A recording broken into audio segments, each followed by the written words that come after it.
You know, you wouldn't think that a space pirate like myself would be known for his good manners, but in truth, I've often prided myself on being the grown-up in the room. That being said, there are times when I just can't help myself. Decorum and good manners go out the window, and I find myself saying what I actually think. Oh look, an idiot. Let's point and laugh. On this occasion, gloating feels deserved because of the way that Disney has been approaching its business, ignoring customers, or in many cases, outright mocking them.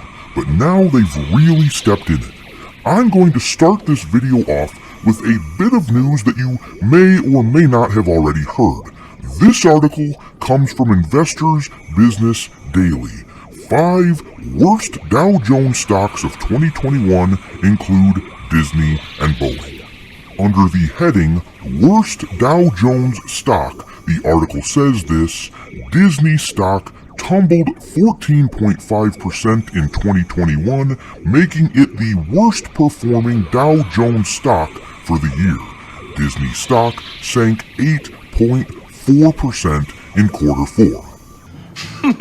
Man, you are one pathetic loser. No offense.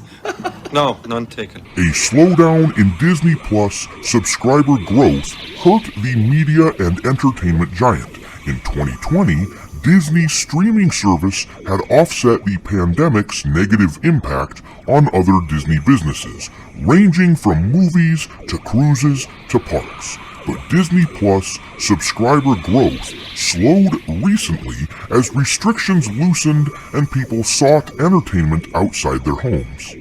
If you, like me, have been annoyed with Disney these past several years for the shenanigans they've pulled with Gina Carano and the blatant disrespect of fans who don't want politics shoved into their entertainment by calling them names like Man Baby, this news is as refreshing as an open breeze after a nasty fart.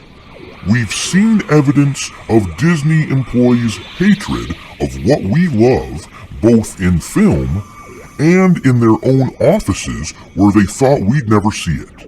And all along, as we told them we don't like this and we aren't going to pay for these products any longer, they just sneered and called us a vocal minority. But it turns out this kitty has claws. That was it?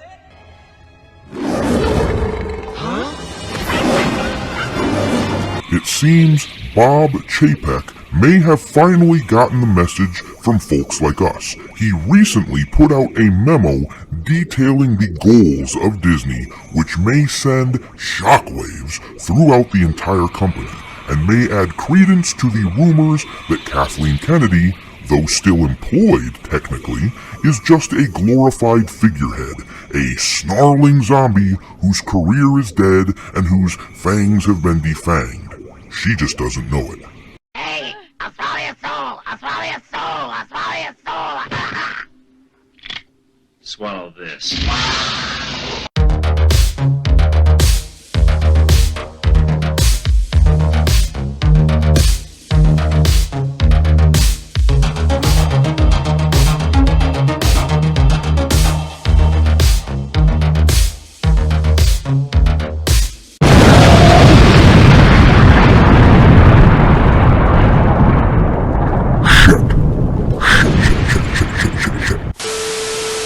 As I mentioned before, Bob Chapek just put out a memo directing Disney employees on how they're going to run things in the future, but it reads more like a public service announcement.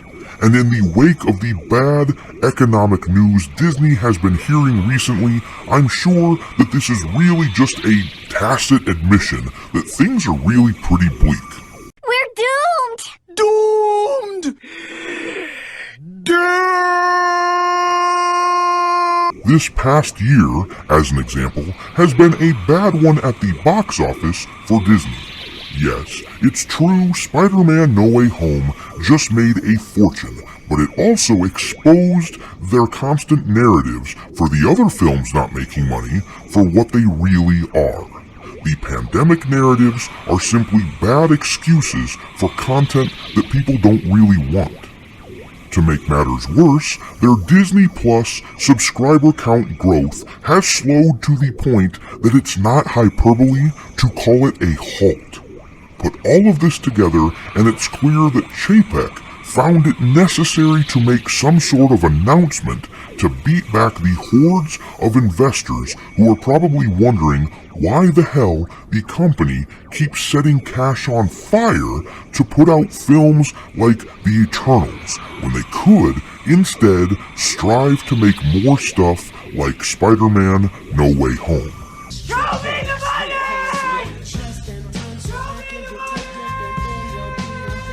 Alright, let's go through this memo together and break down the 3 strategic pillars Chapek lays out for the company. First, storytelling excellence. What makes Disney so unique is that the stories we tell mean something to people. They inspire, give hope, bring us together, illuminate the world around us, and create memories. That is Disney magic, and we must continue to set the creative bar higher and higher. To that end, and in addition to all my other creative meetings, I am establishing a new standing monthly meeting with our senior creative leaders to discuss the opportunities we face as a storytelling enterprise. This will encourage collaboration, sharing of best practices, and stimulate cross-studio ideation. In case you were wondering, it's not a good sign when your boss wants to have regular meetings with you. It's especially not good when he prefaces these meetings by publicly describing the common sense things that you were supposed to be accomplishing in your job. It's no accident that Chapek says Disney stories are supposed to inspire, give hope, bring us together, illuminate the world, and create memories right before announcing meetings with senior creative leaders to discuss opportunities. If you didn't know, in the corporate world, opportunity is a euphemism for things that we suck at that we want to not suck at. In other words, they want to start making movies people actually want to see. Now, for investors, this sounds pretty good. For fans of Disney franchises like Star Wars, Marvel, Indiana Jones, and more, this also sounds pretty good. But for senior creative leaders like Kathleen Kennedy and Kevin Feige, I have a really bad feeling about this. I don't have much to say about the second pillar, innovation, though it is interesting and I recommend you read it for yourself. I've left a link to it in the description, but the third pillar is quite interesting. It's titled Relentless Focus on Our Audience, and it reads, "We are a big company with many constituents and stakeholders, all of whom have a place in our decision making. But at the end of the day, our most important guide, our North Star, is the consumer. Right now, their behavior tells us and our industry that the way they want to experience entertainment is changing, and changing fast thanks to technology and the pandemic. We must evolve with our audience, not work against them, and so we will put them at the center of every decision we make." This is probably the closest thing to an admission of guilt that Chapek could make.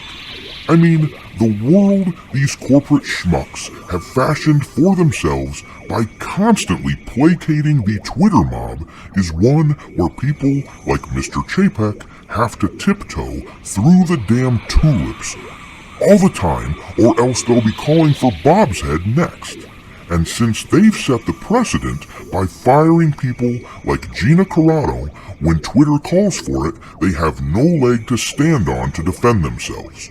So, Chapek had to be careful here, but this was definitely something that needed to be said, and you better believe Chapek made sure people like Kathleen Kennedy got the message. Do you understand me? Sure, yes, sir! The phrase, "we must evolve with our audience, not work against them," is doing an awful lot of work here. This is an acknowledgement that the hordes of unthinking zombies who pollute the offices of the Disney company have tweeted out their hatred of average, ordinary people one too many times, and the fact that Chapek emphasizes the role of the consumer as their North Star, something which ought to be common sense, is the corporate method of chastising employees these days. That right there is what leads me to believe all the rumors that Kathleen Kennedy's role as the leader of Lucasfilm is more ceremonial than anything else. These people, these Disney executives, will go to great lengths not to set off the Twitter warriors, meaning it was probably of the utmost importance not to fire Kathleen Kennedy publicly. But they do understand that there's major cultural rot at the company which needs to be fixed. It's clear that Bob Chapek himself finally has received the message from the legion of pissed off fans. He realizes that in order to be profitable, he needs to start listening to us. How do I know this? Didn't you get the memo? Thanks for watching, me hearties. If you haven't already, your captain is inviting you to subscribe to the channel and become a part of the crew. Life as a space pirate may not be glamorous, but there's always plenty of booty.